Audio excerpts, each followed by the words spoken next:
represent Tariq Bauda, for example. He's a young Yemeni man who's been on an uninterrupted hunger strike since February 2007. He's force-fed daily by Guantanamo guard staff. In fact, as we speak, it's likely that he's being removed from his cell, strapped to a restraint chair, and a rubber tube is being inserted into his nose to pump a liquid dietary supplement into his stomach. Quite simply, Tariq says this is the only way that he has to communicate to those of us who have our freedom what it means to be unjustly detained, to be put in a cell for a decade without charge. It's his only way to, in fact, communicate the barbarism of such conduct. So I'd like to conclude by addressing the state directly.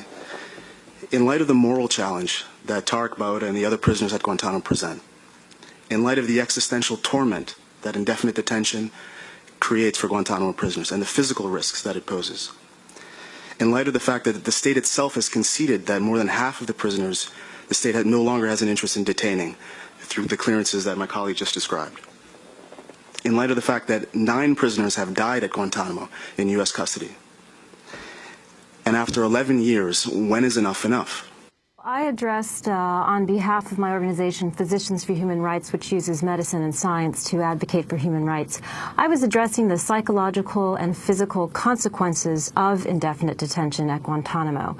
So, for example, as Pardis said, I think the hunger strike and the intrusion into religious practices really is sort of a trigger point in the context of a much larger problem, which is the indefinite detention that's going on at Guantanamo. And in this situation, you have a severe and lasting psychological trauma. And this is caused by chronic states of stress, anxiety, and dread, because essentially these people at Guantanamo don't know if they're going to be released, if ever. They don't know if they're going to be charged. They know some people will be charged, but yet not everyone who might be charged has been charged. They don't know if they're ever going to see their family again. Now, it's been over 10 years, and you have people who left their children who were young toddlers. They're now young teenagers, and they have no, way of knowing whether they should cut those ties and tell their family to forget about them or try to keep those ties. And they have extremely irregular contact with their families. So all of this uncertainty and uncontrollability causes extreme stress on the immune system, the cardiovascular system. It leads to asthma, diabetes, gastrointestinal disorders, spread of cancer, viral infections, hypertension, depression, suicide, PTSD. So, yesterday the United States testified as to the great care and hospital facilities and beds and primary care providers, but that all does not negate the psychological trauma caused by this indefinite detention, which in this case really is sort of the epitome of indefinite, because who knows when the war against terrorism will ever end. Well, Michael Williams, the State Department official who testified at the hearing yesterday, said during his testimony that Guantanamo detainees, in fact, do not face indefinite detention. The United States only detains individuals when that detention is lawful, and does not intend to hold any individual longer than necessary. For instance, in 2010, following the application of the suspension of transfers to Yemen, the U.S. government did transfer a Yemeni detainee from Guantanamo to Yemen after he was ordered released by a U.S. federal court pursuant to his petition for a writ of habeas corpus.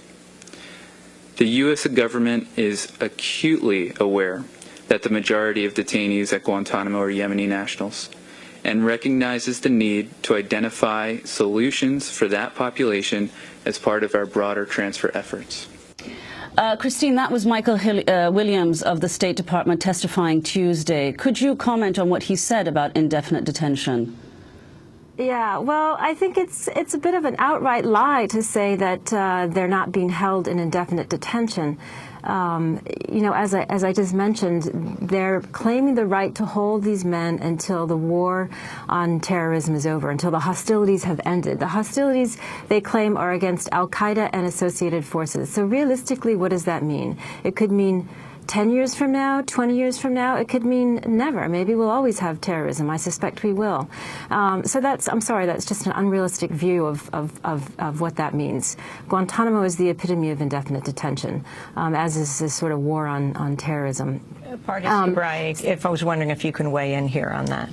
I'd like to know what he might say to the situation of our client Jamel Amezian, who's an Algerian man who's been cleared by the Obama administration, has been cleared for years and remains imprisoned at Guantanamo because he needs a third country to be resettled in. So a statement that, you know, we don't hold people unlawfully and we're holding people pursuant to the law is just completely inconsistent with what we know of who's being held right now. And could you also explain, Pardees, what is the problem with repatriating the Yemeni nationals, the majority of prisoners in Guantanamo, and also this client about whom you spoke from Algeria? Why can't they return to their countries of origin? Well, the men from Yemen, many of them want to return, and the problem is a moratorium imposed by President Obama, and then restrictions now set up enacted by Congress in 2011 and that have been extended until the present.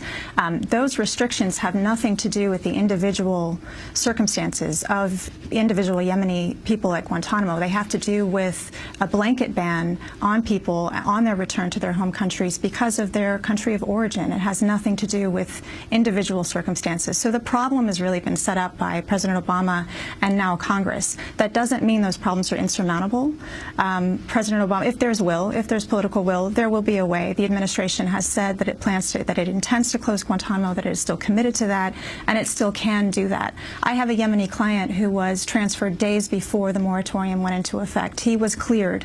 There are 56 Yemenis like him who are cleared, who are at Guantanamo. Their detention is absolutely arbitrary. They should be sent back, just like my client, except he was on the lucky side of the moratorium.